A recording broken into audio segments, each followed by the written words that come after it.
Hello students, कैसे हैं आप लोग। जैसा कि स्क्रीन पर आप देख रहे हैं, आज मैं आपको अरिथमेटिक प्रोग्रेशन के बारे में बताऊंगा। इसे पढ़ना क्यों ज़रूरी है और ये सिर्फ एग्जाम्स के लिए ही नहीं, हमारे रियल लाइफ में भी इसका कहाँ तक यूज होता है उसके बारे में भी बताऊंगा। तो अंत तक बने रहें आप मेरे साथ और आइए मिलकर समझते हैं अरिथमेटिक प्रोग्रेशन को। तो welcome again to Maths by Nand Kishore sir. I am Nand Kishore, and today we will start one of the most important topics of class 10th mathematics, which is arithmetic progression. So I want to tell about this chapter to you that this chapter is very easy once you understand the basic, and it comes every year in exams. So for the examination it is also useful. So without any delay, let's start the topic. Arithmetic progression होता क्या है? अगर हम सीधे शब्दों में कहें कि हमें ये पढ़ना है, तो क्यों पढ़ना है, इसमें क्या होता है? तो अगर सीधे शब्दों में कहा जाए अरिथमेटिक प्रोग्रेशन क्या है, तो हम ये कह सकते हैं, अपने रियल लाइफ से कुछ एग्जांपल्स लेते हैं। जैसे अगर मान लीजिए हम आपको कहें कि आप जो है हर मंथ कुछ सेविंग्स कीजिए, और सेविंग्स करना अच्छी बात है, सेविंग्स करना भी चाहिए। सपोज दैट अगर हम आपसे कहें कि आप हर मंथ कुछ सेविंग कीजिए, जैसे जनवरी, फरवरी, मार्च, अप्रैल, इस तरह से हर मंथ आप कुछ सेविंग करते जाइए, और वहाँ से जो सेविंग्स होंगे, एग्जांपल्स लेते हैं। जैसे अगर आप जनवरी में 50 रुपया जमा किए, अगर इसी तरह से आप 50-50 बढ़ाते जाएं, तो आप फरवरी में 50 बढ़ा करके 100 जमा कर लें, यानी 50 रुपया जनवरी में और फरवरी में 100 रुपये। इस तरह से अगर मार्च में आप देखें, तो फिर 50 रुपया बढ़ के 150 हो रहा है, और फिर इस तरह से अप्रैल और मई, जून, जुलाई, अगस्त, इस तरह से आते रहेगा, तो आप होगा कि दिसंबर तक पहुंच जाएंगे। और दिसंबर में आपने कितने रुपये जमा किए, ये बड़ी बात होती है। अगर हम आपसे कहें सिंपल सी क्वेश्चन कि इस तरह से अगर आप जमा करते जा रहे हैं पैसे, और दिसंबर में आप कितने रुपये जमा किए ये बताइए, तो ये निकालना आसान होगा। कहाँ से?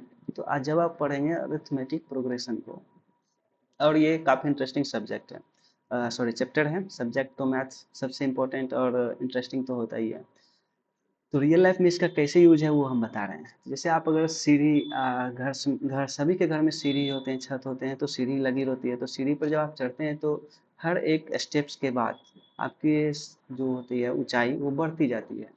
जैसे अगर हम मान लें कि अगर हम फर्स्ट पहले सीढ़ी पर चढ़ें और वो अगर 10 सेंटीमीटर ऊंचा है, अगली सीढ़ी पर जो आपकी ऊंचाई है वो भी अगर 10 सेंटीमीटर की सीढ़ी बढ़ती जा रही है, तो अगली ऊंचाई आपको 20 सेंटीमीटर पर पहुंच जाती है। इसी तरह से फिर अगर 10 सेंटीमीटर और बढ़ जाए, तो आप 30 सेंटीमीटर पे पहुंच जाते हैं।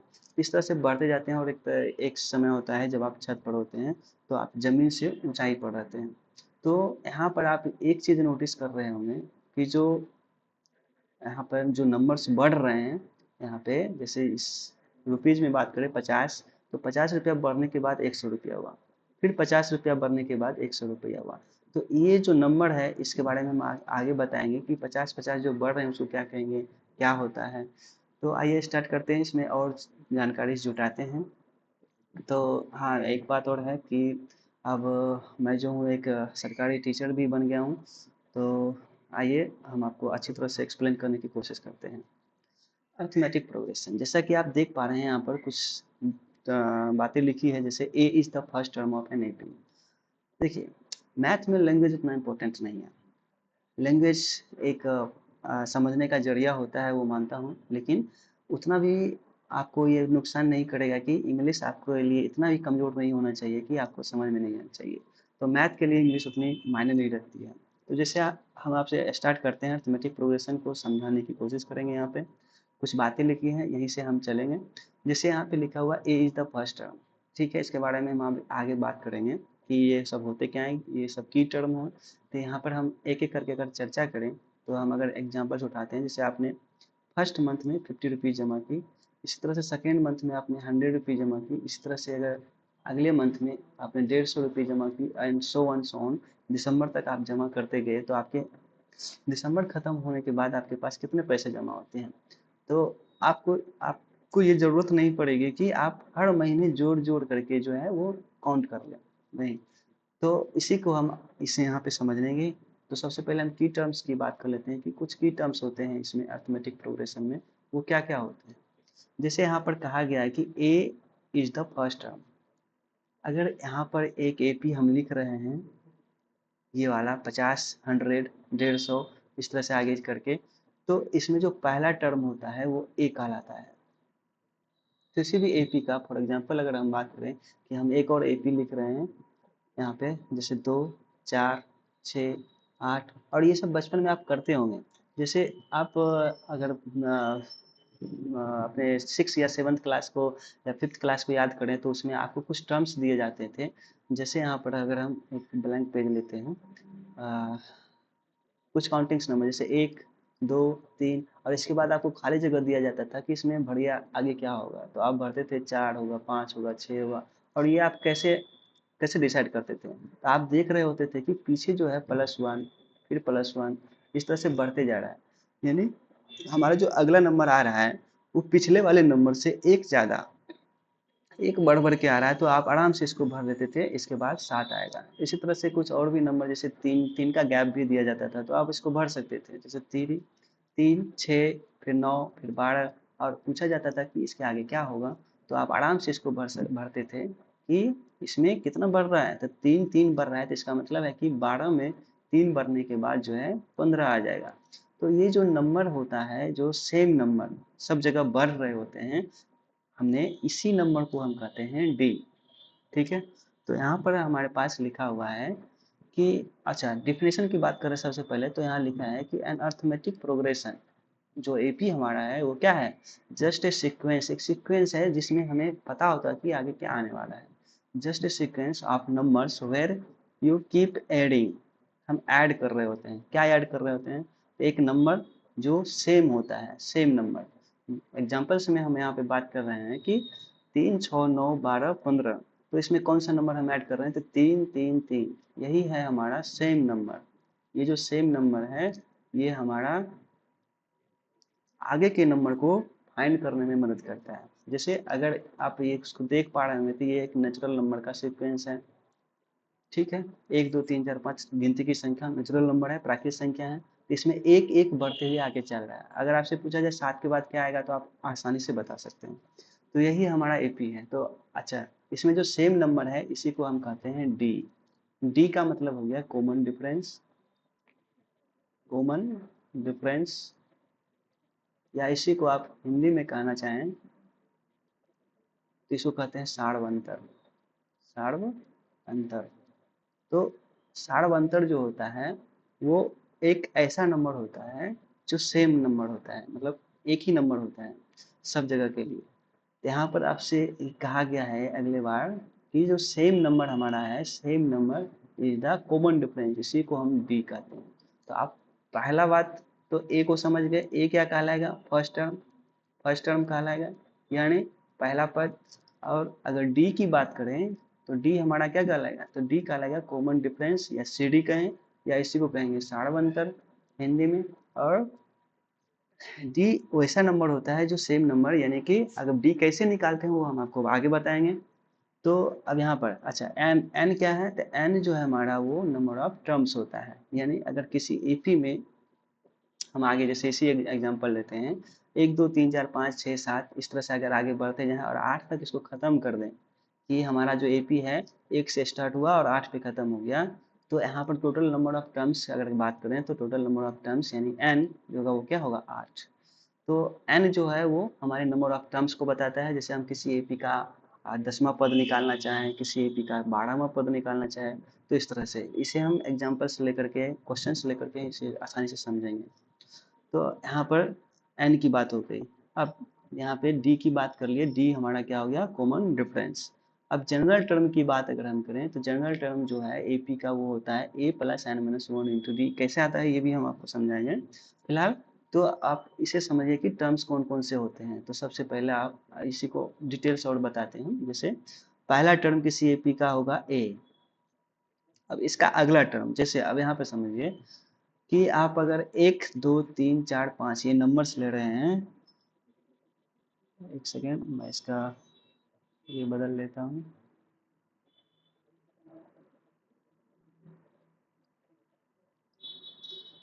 जैसे एग्जांपल ले रहे हैं यहाँ पे 2 4 6 8 10। तो आप इस एपी को समझ, इस सीक्वेंस को समझिए पहले। तो ये एपी एपी ही है। तो अभी सीक्वेंस को समझिए 2 4 6। तो इसमें जो पहला टर्म है वो ए है, इसको हम ए मानेंगे पहला टर्म को। तो अगला टर्म यानी जो इसमें 2 है, तो 2 में 2 जुड़ने के बाद 4 आया अगला टर्म। यानी पहला टर्म में दूसरा टर्म जो है उसमें पहला टर्म तो है, पहला टर्म ए है 2, और साथ ही साथ इसमें कौन जुड़ रहा है, तो 2। और ये जो 2 है सब जगह के लिए सेम है, सब जगह के लिए सेम है। और यही जो 2 है हमारा वो कॉमन डिफरेंस यानी सार्व अंतर कहलाता है, जिसे हम डी कहते हैं। तो हम कह सकते हैं कि इसका जो दूसरा टर्म है वो हमारा आएगा ए प्लस डी। ठीक है। अब अगला टर्म अगर हम बात करें तो उसमें इसके पिछला टर्म यानी ए प्लस डी तो है, यहाँ पर ए प्लस डी है, और साथ ही साथ इसमें कौन है, इसमें जो कॉमन डिफरेंस है 2 यानी कि डी एक और वो तो है। यानी अगर हम बात करें पहला टर्म तो ए रहेगा, दूसरा टर्म कैसे आया, तो ए प्लस डी आया। ठीक है। और तीसरा टर्म कैसे आया, तीसरा टर्म उसके ठीक पिछले टर्म में डी जोड़ने से आया। यानी ए प्लस डी तो था ही था, उसमें डी ऐड किया गया यानी ए प्लस टू डी, इस तरह से। और इसका अगला टर्म अगर आपसे पूछा जाए तो अब आप आराम से बता सकते हैं ए प्लस थ्री डी, और इस तरह से ये सोन चलते रहता है। तो किसी भी एपी का जनरल टर्म, अब ध्यान से समझिए, जनरल टर्म जो था हमारा वो था ए प्लस, ठीक है, n minus one into d. अब यहाँ पे इसको हम जनरलाइज कर लेते हैं। जनरलाइज में क्या हो गया, ये हमारा ए एन एथ टर्म, या इसी को हम टी एन एथ टर्म कहते हैं, यानी एनवा पद। जो अगर हम एनवा पद का मतलब यहाँ से हो गया कि जैसे किसी एपी का 10वां पद पूछा गया या 12वां पद, तो यहाँ पर एनवा पद का मतलब हो गया कौन सा पद पूछा जा रहा है। तो एनवा पद जो है हमारा उसका जनरल फार्मूला, जनरल टर्म्स या जनरल फार्मूला कह सकते हैं A plus N minus one into D. कैसे आया, तो देखिए किसी भी एपी का जो पहला पद है वो ए है। ठीक। अब ए जो है, ए वो पहला पद है, यानी ए वन अगर हम निकालना चाहें तो वो आएगा ए। ठीक है। अब इसमें जो है एन एन एन की जगह पर हम रखेंगे वन और माइनस वन इंटू डी। तब वन माइनस वन क्या हो जाएगा, जीरो। जीरो गुना डी करेंगे तो जीरो, यानी पहला टर्म जो होगा वो खुद ए ही रहेगा।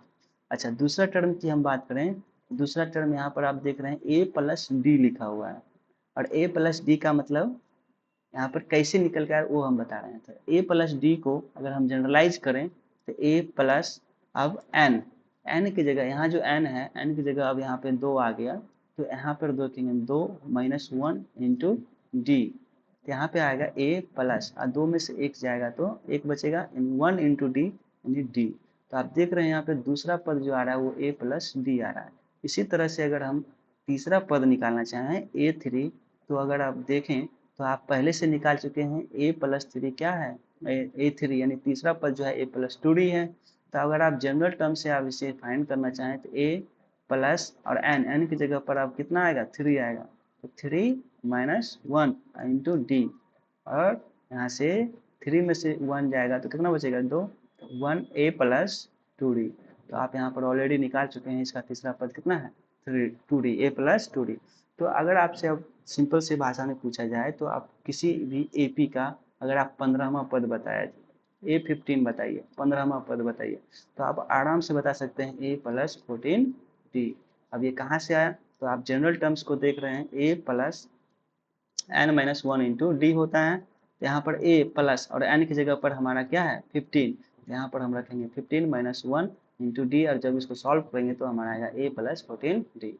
तो ये थे कुछ की टर्म्स जिसे आपको समझना जरूरी था। इसी में अब सम ऑफ टर्म्स होते हैं, यानी कि अगर आपको कहा जाए टर्म्स ऑफ एन एपी या एपी, अगर आपसे कहा जाए कि आप जो है एक दो तीन, एक सीधा सा छोटा सा एग्जांपल लेते हैं, एक दो तीन चार इस तरह से, और आपसे कहा जाए कि आप 100 तक यानी कि एन प्राकृत संख्या का आपसे एक दिया गया है, और कहेगा 1 से लेकर 100 तक को आप जोड़िए, तो आप इसको 1 प्लस 2 प्लस 3 प्लस 4 प्लस 5 इस तरह से आप करते जाइए और 100 तक जोड़िएगा।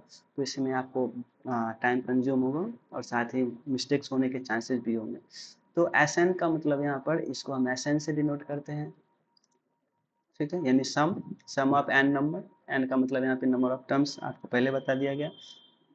तो यहाँ पर अगर आप day to day life examples की बात करें तो हमने आपको एग्जांपल्स में समझाया कि जैसे आप सेविंग कर रहे हैं हर मंथ, पहला मंथ आपने अगर 500 जमा किया, अगला मंथ 700 जमा किया, इस तरह से मार्च में अगर आपने 900 जमा किया तो 500, अगला मंथ आ गया 700, इसका अगला मंथ आ गया 900, तो आप आसानी से बता सकते हैं कि इसका अगला मंथ क्या आएगा। और इस तरह से आपसे पूछा जाए कि अगर हम 15 महीने तक पैसे सेविंग्स इस तरह से करते जा रहे हैं तो बताइए 15 महीने के बाद हमारे पास कितने पैसे होंगे। तो आप इसे आराम से आसानी से निकाल सकते हैं। तो जनरल टर्म की टर्म्स को आप एक बार फिर से रिवाइज कर सकते हैं। यहाँ पर पहला पद ए कहलाता है और दोनों के बीच का जो अंतर होता है, यानी अगले पहला टर्म और दूसरे टर्म्स के बीच में कितना का गैप है, तो वो हो गया सार्वंतर। यानी पहला पद ए और डी निकालना है आपको, तो डी का मतलब हो गया, इसे अगर ए1 माने, इसको ए2 माने, इसको ए3, तो आप डी निकालने के लिए ए2 माइनस ए1 करेंगे। अंतर, अंतर का मतलब पॉजिटिव वे में होना चाहिए। ये हो गया ए टी, ठीक है। इस तरह से यहाँ पर लिखा है टिकट्स नंबर, जैसे आपको टिकट्स नंबर मिलते हैं अगर आप मूवी देखने जा रहे हैं या चिड़ियाघर जा रहे हैं, तो आज जो टिकट्स आपके पास रहते हैं उसमें कुछ नंबर्स लिखे रहते हैं, वो भी सीक्वेंस में रहते हैं, तो हम कह सकते हैं वो भी क्या है, एपी। अच्छा, दूसरी चीज को, ये जो डी जो हमारा है वो जीरो भी हो सकता है, ठीक है, निगेटिव में भी आ सकता है, निगेटिव नंबर्स भी आ सकता है और पॉजिटिव नंबर भी आ सकता है।